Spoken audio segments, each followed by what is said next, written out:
Welcome to ArchRivals Football Season 4. Sponsored by Raz Energy, Steiner Sports, and Super Draft Pro. Here is your starting lineup for Season 4. Number 20, Darnell, the Playmaker, Sallins. Number 96, Alex, the Bear Man, Al-Kazzaz. And number 69, Ricky, the Master of Mayhem, Litwinkowich. Kickoff is starting in 5, 4, 3, 2, 1.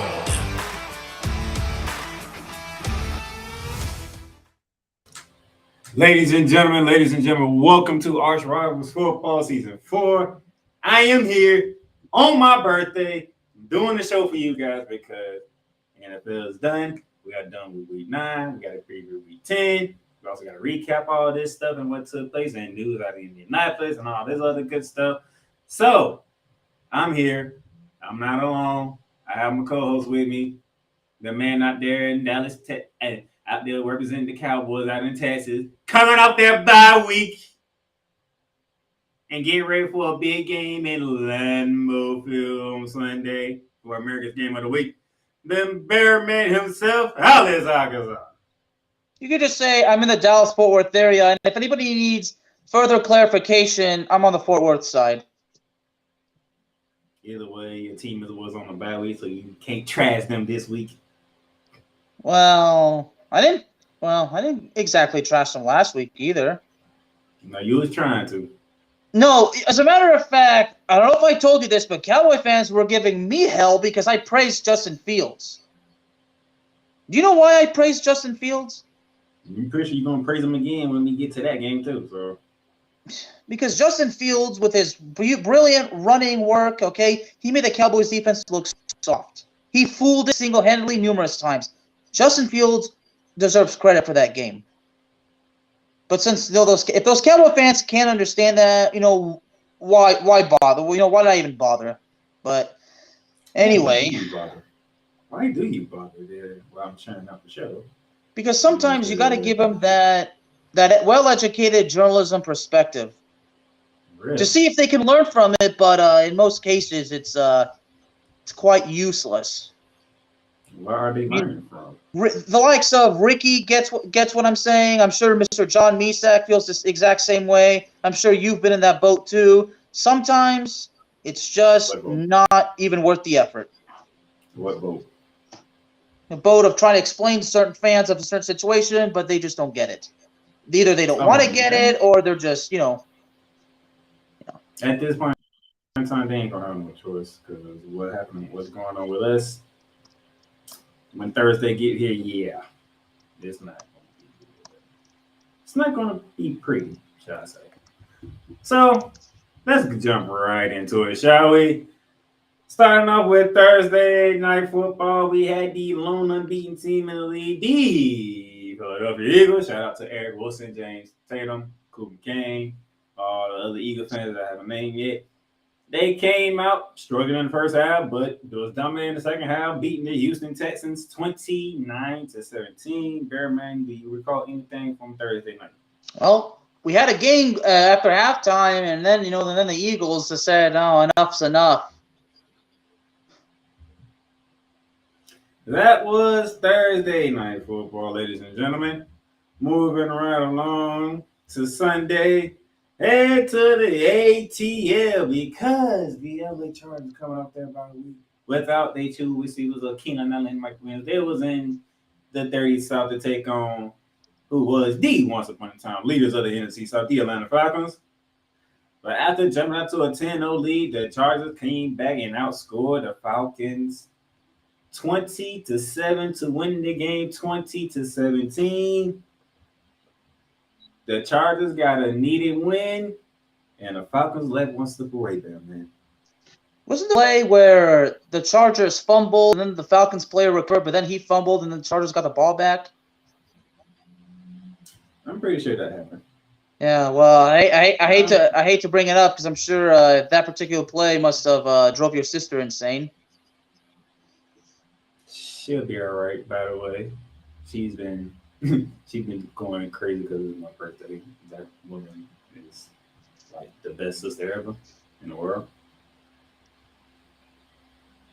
Yeah, if anybody in the chat would remembers that particular play, yeah, let me know. All right. So yeah, Falcons let one squander away. Shame on them for letting that happen. Shouldn't have happened, but it did.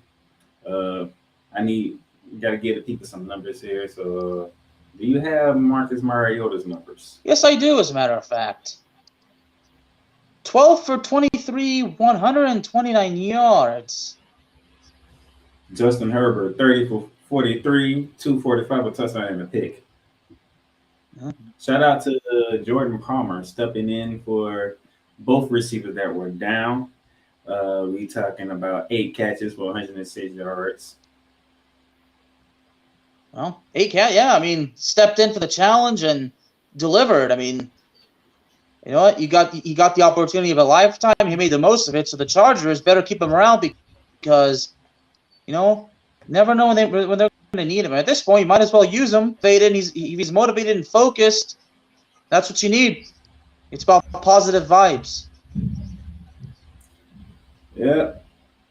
It's nice for him to get Austin Eckler back, even though he only had 14 carries for 47 yards on a touchdown, but he also had receiving touchdowns, so he had 2 touchdowns. Okay. Oh, buddy. Go Jacksonville, Florida. The Jaguars came home after a tough loss over in London to the Denver Broncos. They had to play against the other AFC West team in the Las Vegas Raiders. And Bearman 17-0 went away pretty quickly. Yes, it did, as a matter of fact. You know, and of course, you know what I have to continue to endure. You know what I have to live with, right? As far as the Raiders go, you know what it is I have to live with, right? Mm-hmm. Yep. I mean, thankfully, it's not just me. I mean, I know that Uncle Ricky himself has to do it too, but here's the deal. The difference between me and Ricky is that, well, everybody knows, but you know what? And I'm not gonna lie. I mean, what's the point? Might as well take responsibility. But yeah, I picked the Raiders to win their division, and I was wrong, big time. Woo. Let me ask you this. Well, we'll get to the Broncos in a little bit because there was a certain prediction I made with the Broncos. But we'll get to that. How do you jump on the 17-0 on the Jacksonville Jaguars? And we're talking Devontae Adams going stupid off on the Jaguars. And what he had? 10 catches, 142 and 2 touchdowns? 146 yards. 146 yards. You looking at this like, well, I think the Raiders might have turned the corner. Let's see. In the second half, they didn't score a goddamn point.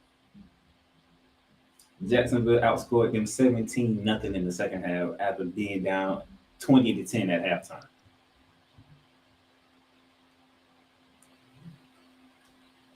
What is up with the Raiders, man? What is up with the Raiders? Does anybody have an answer for me? What's going on with the Las Vegas Raiders? Anybody? Well, I mean, I could say they supposedly had the potential of being a main event star, but it turns out they're jabronis. Or to give a little hilarious pro wrestling reference, maybe they weren't feeling Lucy. Oh my God. Okay, Darnell, you know that particular wrestling moment is a defining moment in wrestling that's going to be talked about for a long time. Yeah, I know. Derek Carr, 21 for 36, 259, 2 touchdowns. Trevor Lawrence, 25 for 31, 235 and a touchdown. Travis Etienne was the better of the 2 running backs.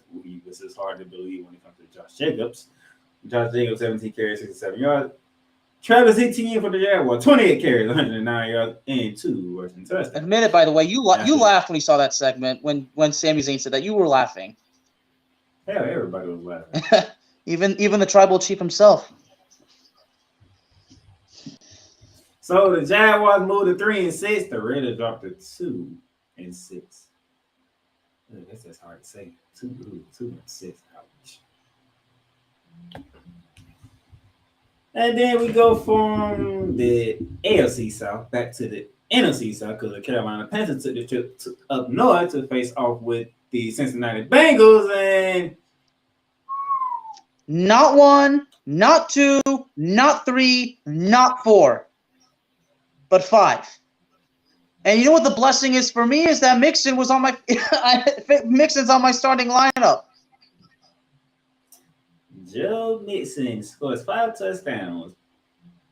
Bengals dominate Panthers 42-21. And by the way, we had a Baker Mayfield sighting.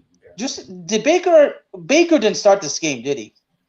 No, it was PJ Walker. Okay. Yeah, he comes in, finishes 14 for 20, 155 yards and 2 touchdowns. But if those came in the fourth quarter, you know what we call those? You know what we call those kinds of scoring, right?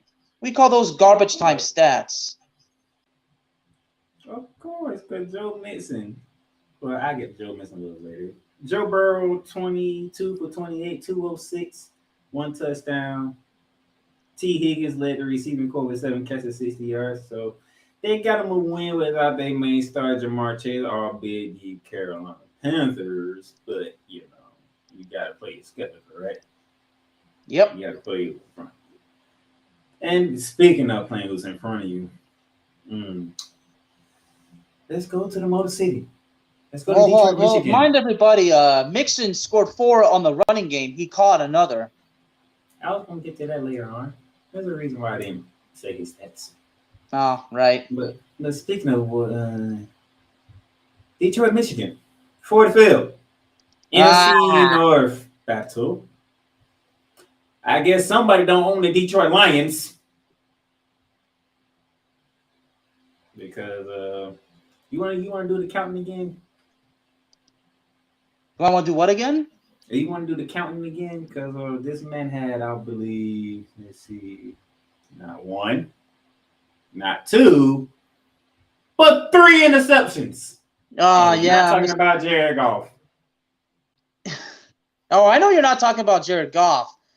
As a matter of fact, let me put it like this, because a certain rapper actually had something to say about the situation. You know what I mean? You saw it, didn't you? Weezy F, baby.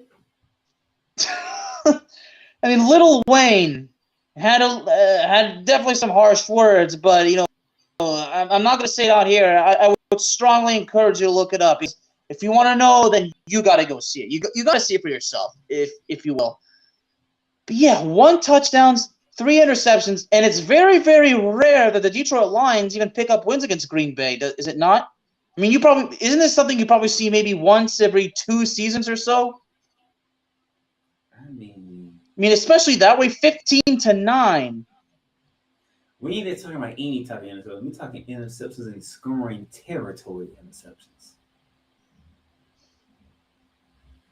Even Matt LaFleur looking at Aaron was like, "What the hell is wrong with you today?"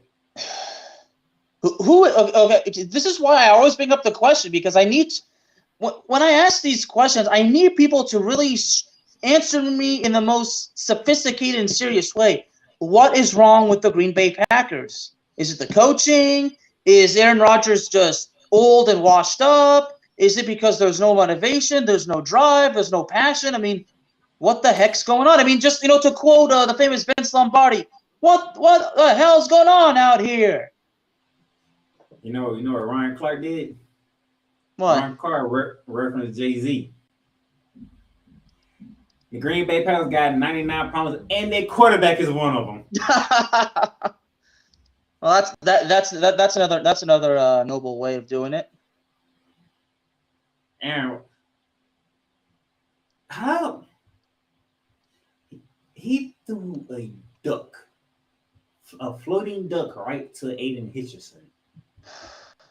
Like, that was a gift to the rookie DN for the Detroit Lions. When your offensive tackle, Bakhtiari, was wide the freak open in the end zone.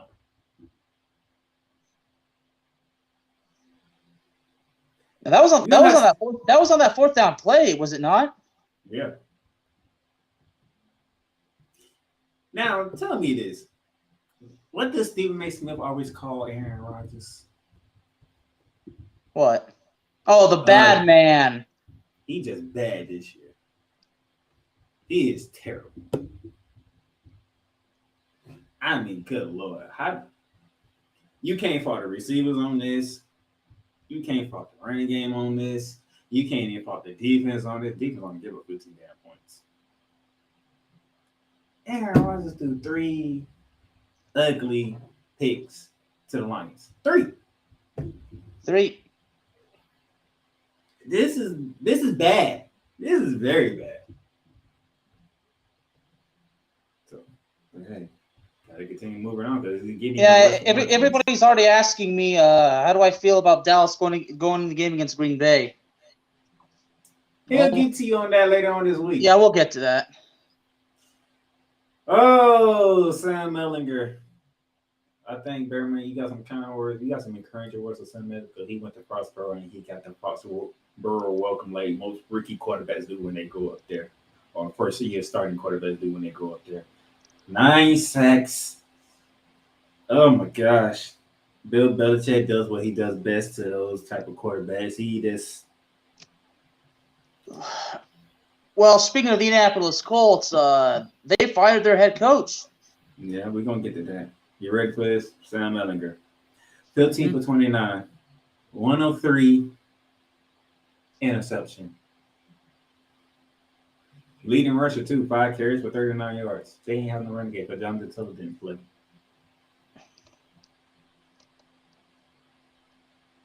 Well, we all know the Colts can't have the number 1 overall pick. I mean, Bill Belichick has had his way with the Colts. Unless they lose all the rest of the games and the Texans somehow, something like that happens. But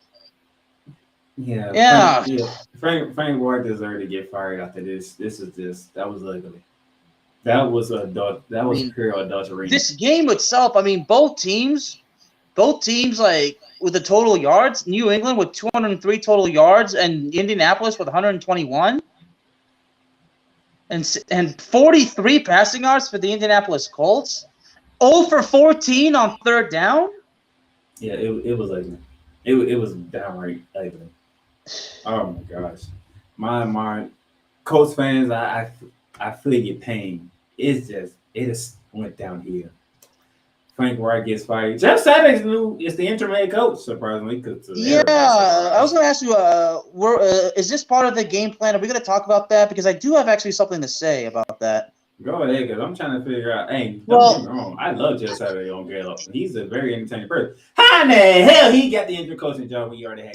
That's exactly how I feel. I mean, I always felt that Jeff Saturday never got enough credit. Because, when you think of the best Colts players, from our days growing up, you think of Peyton Manning, Joseph Adai, Dallas Clark, Marvin Harrison. But I feel like Jeff Saturday never. Let's not forget about Adrian James. Who? Adrian James. Oh, of course, yeah, of course, him too, and of course, Pierre Garcon, Reggie Wayne, those guys. But yeah, like Jeff Saturday, very exciting, very pro positive. Definitely somebody I would love to have one day, be able to do a show with because he really brings the exciting vibe to the show. Really makes it a very happy experience. He's all like basically keeping it positive. So it's just that it came out of nowhere. I was like, Jeff Saturday isn't even a name that even came to mind when you think of a replacement head coach. But I mean, look, don't get me wrong. Do I have confidence in Jeff Saturday? Yeah, no doubt. But this whole thing, I mean, him being named the interim head coach, I mean, I get it. It's interim. It's not permanent. I mean, at least not yet. I mean, who knows? But okay, well, in all seriousness, I really doubt the Colts are going to make him the permanent head coach. But the bottom line is Jeff Saturday, without a doubt, is not a name that anybody could have perhaps anticipated. I mean, I know I couldn't have. I don't know about you. I mean, obviously, you just kind of clarified that because you were basically just as surprised as I am. What did he do to get a head coach to get that job? Besides being a great center for the Indianapolis Colts. What did he do? This funny part is Roy G. Wayne is on the coaching staff for the Indianapolis Colts. Yeah, I know, right? Jim Irsay. Well, some people would say, why not the offensive coordinator? But remember, the offensive coordinator wasn't he recently also fired by the Colts? He was fired. Yeah. But I mean, okay. Let's see how Saturday do with the last they 3-5-1, so that's what a total of 9 games. Well, So speaking of Jeff Saturday, he has recently been a coach from 2017 to 2020. He was actually a coach in Georgia for a college preparatory academy in Georgia. Yeah, it was a high school. But still, I mean, yeah, I know what you're saying. Yeah, but still, I mean, he's a legend. His resume and everything with the Colts. I mean, he won the Super Bowl. We'll never forget that. 6 Pro Bowls. He's a member of the Indianapolis Colts Ring of Honor. No, not the Pro Wrestling Podcast. The NFL Team Ring of Honor. But I mean, it's like I said. I mean, look, do I have confidence in him? Yeah, I do. There's no doubt in my mind. I have a lot of confidence in Jeff Saturday. It's just I didn't expect it. And I wish him the best of luck. Now we go to Soldier Field. Still talking about Logan and the high-power offense of the Miami Dolphins. Went to Soldier Field in Chicago, Illinois to face off with Justin Fields and the Chicago Bears.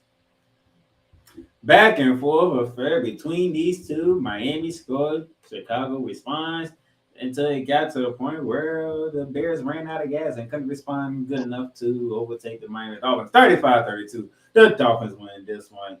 Tua Tagovailoa, 21 for 30, 302 yards, 3 touchdowns. Tyreek Hill, 7 catches, 143 receiving yards and a touchdown. Justin Fields had a fun day. 17 for 28, 123 and 3 touchdowns. Also ran the ball 15 times for 178 yards and a touchdown. It's really nice. He throws a hat trick of touchdowns, and he rushes 107, and he even scores one on his own. I mean, isn't it amazing? Look at that. 17 for 28, 123 yards, still get 3 touchdowns, but the running game, right there. You see, I think Justin Fields is kind of proving something. Like, he's definitely a good quarterback, but I think it's the talent around him that's the problem. But some people will say, well, they got Chase Claypool. It shouldn't have been a problem. Who did they start running back? Was it Montgomery or Herbert? So David Montgomery is the starting running back. Why the freak he ain't getting the ball? Well, he got 14 carries. Justin Fields should not be carrying the ball 15 damn times. Yeah, I think the reason, and I imagine part of the reason is because, the last thing the Bears need is Justin Fields getting injured, right? Oh, yeah. Wait till we get to the next game, which is right now, because I'm finna look these two together. Dude, let's go to the Meadowlands. And we're not talking about the Giants. We're talking about the New York Jets, who faced off against the Buffalo Bills. Josh Allen. Jets 20, Bills 17. The Buffalo Bills' second loss of the season. And not the only loss in this goddamn game because of the Jets are 6-3 and second in the division. Do you want to fill in why the Bills lost twice in this game? Oh yeah, because Mr. Josh Allen appears to have suffered. Well, I'm not a medical expert. I mean, how they put the sophisticated names of these injuries. The body part, the tendon. Whatever. Mm-hmm. Based on what I saw, I mean, sometimes you just read it. That this is. You just have the feeling it's serious. I mean, a UCL injury, you just know this does not feel good. I mean, an elbow injury is not good for a quarterback, period, especially on the throwing arm. Now, I don't know if I've seen an official diagnosis. I've seen, the only thing ESPN says they mentioned it's sore, so they stress it's not confirmed yet, but still, obviously the feeling is it does not look good. Josh Allen, 18 for 34, 205, 2 interceptions. Wait for it. 9 carries, 86 yards, 2 touchdowns. Well, Josh Allen did actually say, he said, and I quote, "There's some slight pain, but we'll get through it," unquote. Huh. I ain't taking the word players say. They ain't gonna tell it you. Some sources flirted with the idea of Tommy John surgery, and then of course everybody says, "I thought that's for baseball players." No, a football player can undergo Tommy John surgery. The recovery process, as far as I know, well, I mean, some would say the recovery process is not as long as it is for a pitcher, but if it's for a quarterback and if it's on his throwing arm, I think that kind of basically would say otherwise. And of course, Allen, as we know, he hasn't missed a regular season game since his rookie season, but a UCL injury in his right elbow. Well, okay, anyway, and when he missed time, it was the same injury. It was a UCL injury. He went on to miss 4 games. Look here. If Josh Allen has a serious injury to his arm, the Bills are done. No faith in Case Keenum? No faith. It is over. No faith in Case Keenum? Hell, man, look here. They're done. They'll probably still make the playoffs because they already got 6 damn wins already. But they're done if Josh Allen is done for the season. It's over. Super Bowl title, you can kiss that goodbye. Super Bowl appearance, you can kiss that goodbye without Josh Allen. And why is Josh Allen in the predicament? He was running the freaking football. Yeah, it was on the back to Justin Fields. Final drive too. Going back to Justin Fields, running the ball 15 damn times. What do you think eventually going to happen with Justin Fields? Because somebody going to light his ass up.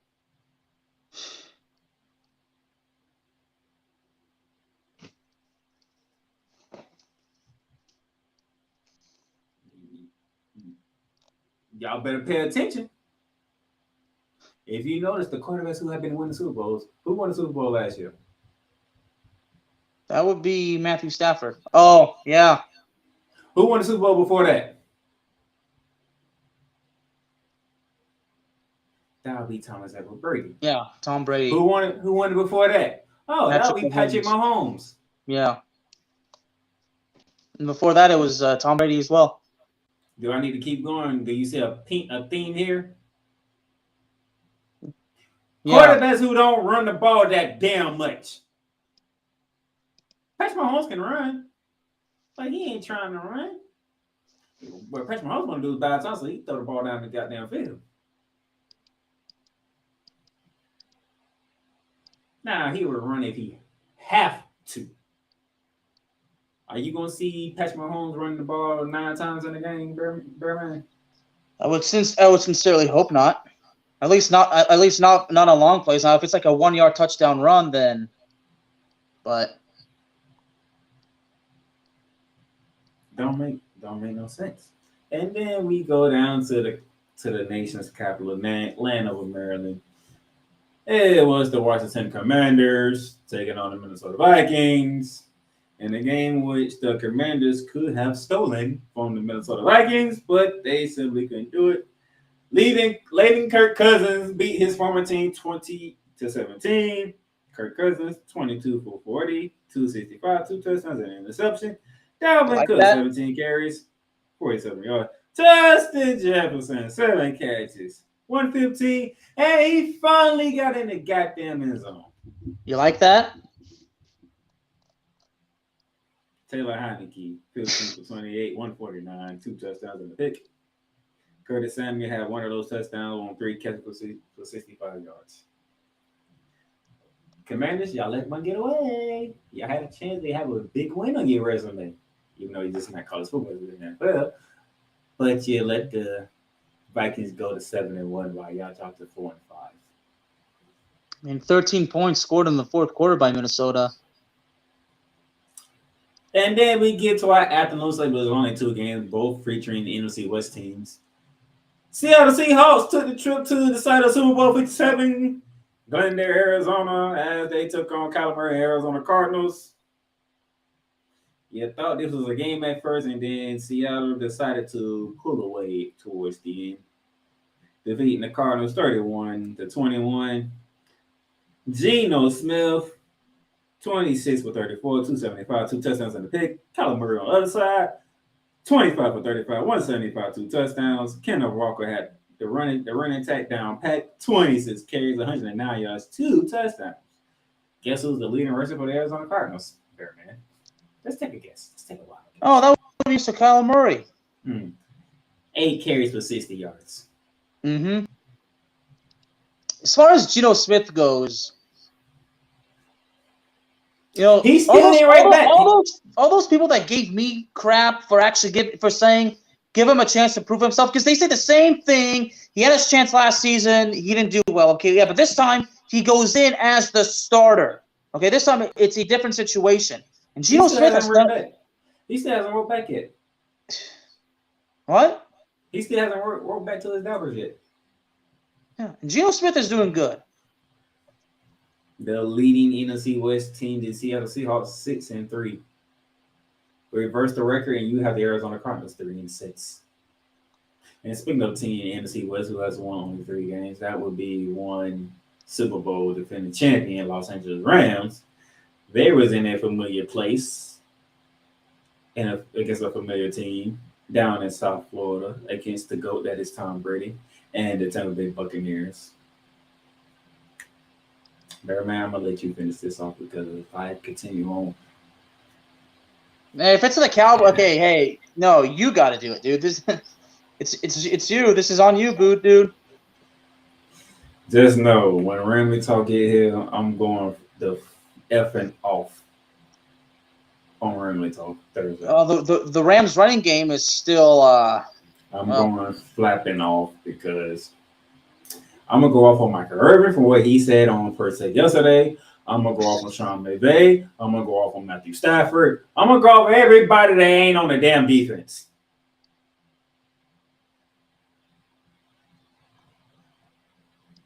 If you're not on the defensive side, you're gonna feel me tomorrow on Thursday for Ramley Talk because damn it, Cooper Kupp had a good game.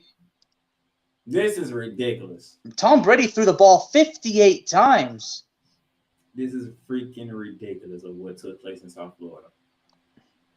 The Rams are here at 3-5. Looking up at the Washington Commanders. Let me say that again. The Los Angeles Rams, the reigning defending Super Bowl champions, are looking up at the Washington Commanders because they have 4 wins.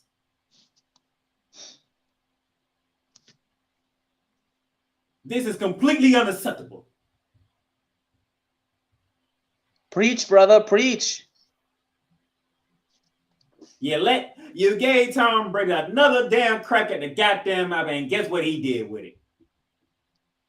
Oh, he took it big time. And by the way, just so you know, I love exactly what Jalen Ramsey did after the game. Michael Irvin. Oh, trust me, I'm coming at you on Wrangler Talk because what you said about Jalen Ramsey. Oh, no. I am happy. Don't go after the real playmaker, dude. Oh no, he started this, so I'm finishing it. Because damn it, if I was to give y'all the stats on this one, you will see why I'm angry and I'm happy Jalen Ramsey called out the goddamn offense. Because that was pathetic. That was very pathetic.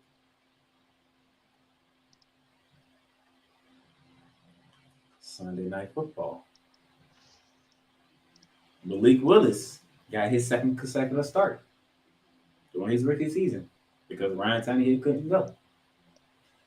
They were in Arrowhead to take on Patrick Mahomes and the Kansas City Chiefs. Does that say 17-20? And does that say overtime? Yep. That means the Titans came to play despite having a rookie quarterback, correct? Mm-hmm. Malik Willis, 5 for 16, 80 yards. That's terrible. That was literally terrible. King Henry, 17 carries, 115, 2 touchdowns.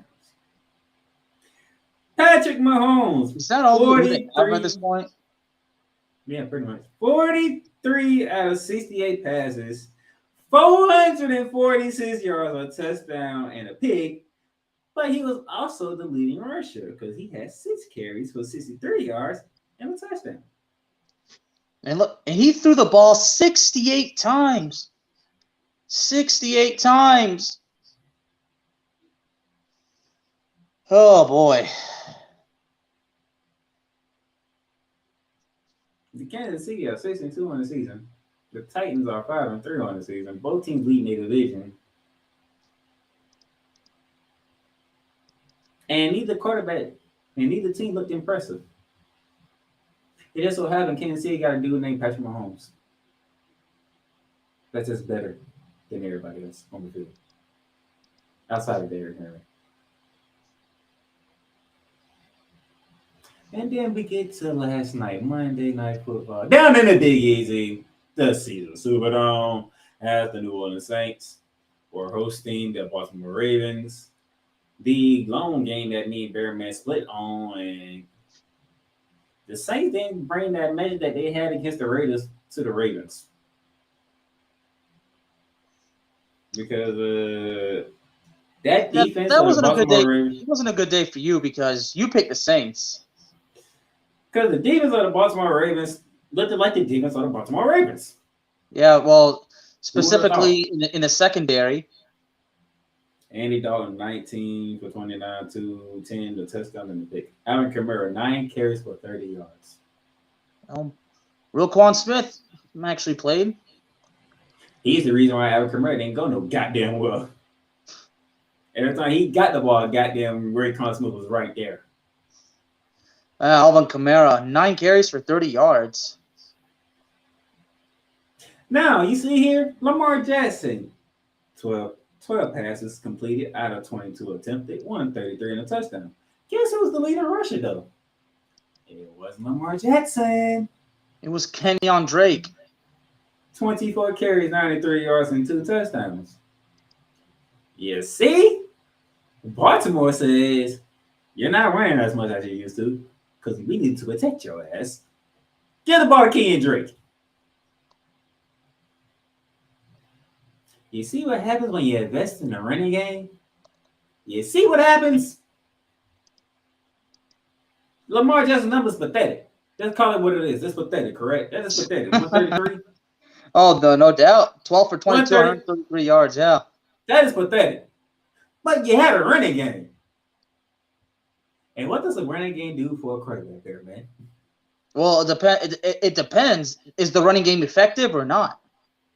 But if it's effective and it stays effective, you don't even have to throw the ball because as long as the running game continues to be very, very good, you're going to wear out that defense. And they're not going to be able to stop any running after that.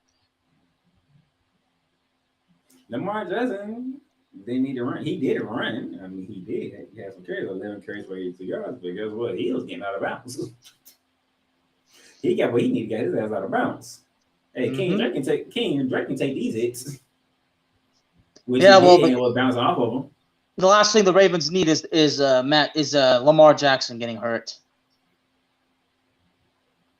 So the Ravens moved to 6-3, and they lead the AFC North. And the Saints, who had an opportunity to share the lead with Tampa Bay and Atlanta, slipped it up, and they dropped to 3-6. Now, Playmakers of the week. You ready for this? Mm-hmm. Joe Mixon for the Cincinnati Bengals and Patrick Mahomes. Joe Mixon, 22 carries, 153 yards. And how many touchdowns on the ground? 5. So 4 on the ground, 1 through the air. Oh, yeah, 4 catches, 58 yards and a touchdown. Patrick Mahomes, I just gave you a stat.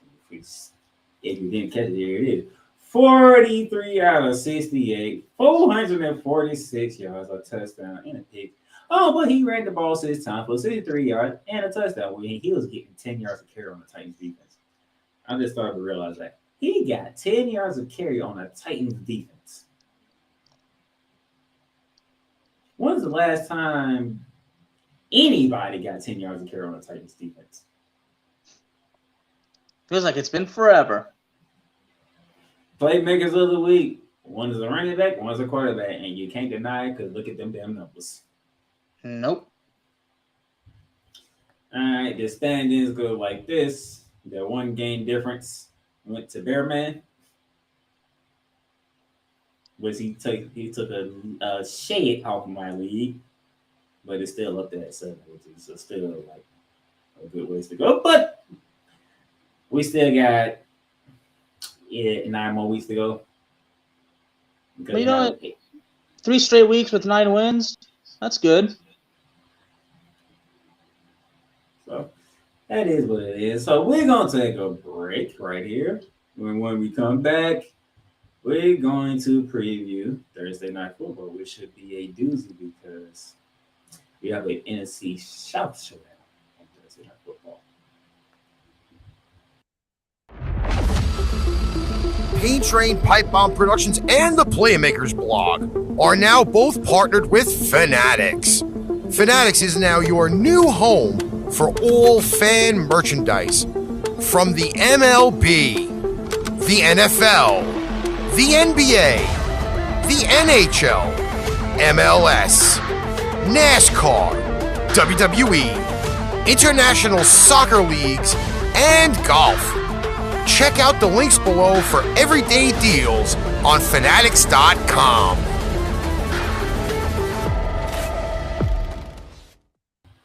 All right, welcome back, ladies and gentlemen, to ArchRivals Football Season 4. We just finished recapping Week 9. Week 10 begins Thursday, and we're going to the Queen City of Charlotte, North Carolina, there, man. Woo! Which means you know what team we're finna talk about. Mm-hmm. And we're not talking about the four horsemen. Nope, we're not. We're going to Charlotte, North Carolina, because the Panthers are hosting Thursday Night Football in a rematch with the Atlanta Falcons.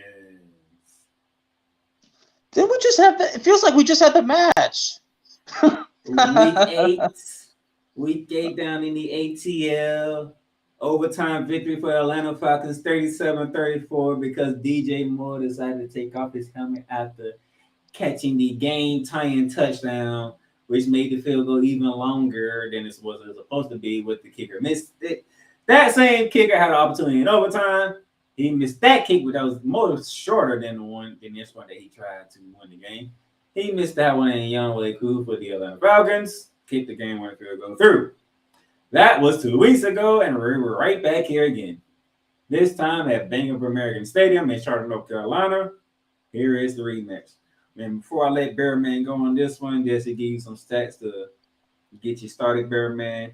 PJ Walker was 19 for 36, 317, a touchdown and a pick. Marcus Mariota on the other side, 20 for 28, 253, 3 touchdowns, 2 picks. Deontay Foreman led the way for the Carolina Panthers with 26 carries, 118 yards, 3 touchdowns. DJ Moore led the receiving crew, 6 catches, 152 and a touchdown for the Atlanta Falcons.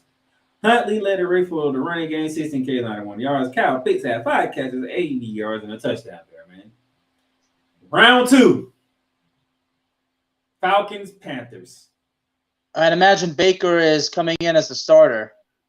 From early reports saying that PJ Walker is still a starting quarterback. Also reports coming out saying Sam Darnell might be coming off IR. Either way, yeah, this is definitely something that Ricky would say. Either way, it's going to make very little to absolutely no difference. So it's absolutely pointless. But this time it's at home. It's Carolina's at home, so Atlanta. Both teams are a little bit. I mean, they did beat Tampa Bay 21-3 at home. Yeah. Atlanta is, upset about that loss to Los Angeles. I gotta go with Atlanta, honestly. All right, Vegas says 3-point for the road team, which is the Falcons. ESPN says 66.4% in favor of the Dirty Birds. I don't know who's starting that quarterback for Carolina. That's the problem. I have no idea who's starting that quarterback.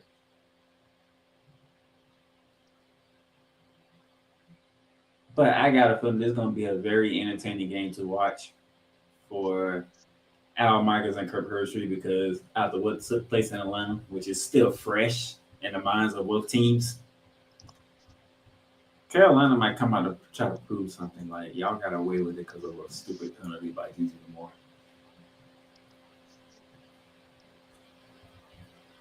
Which tells me that if the secondary of the Falcons don't tighten together, DJ Moore might go off for another big game on them. and it could be very costly at that. But hey, the Falcons did get their starting running back in Cordero Patterson. They ain't use him as much against the Chargers, but he is back in the lineup, so that's a good thing for the Falcons.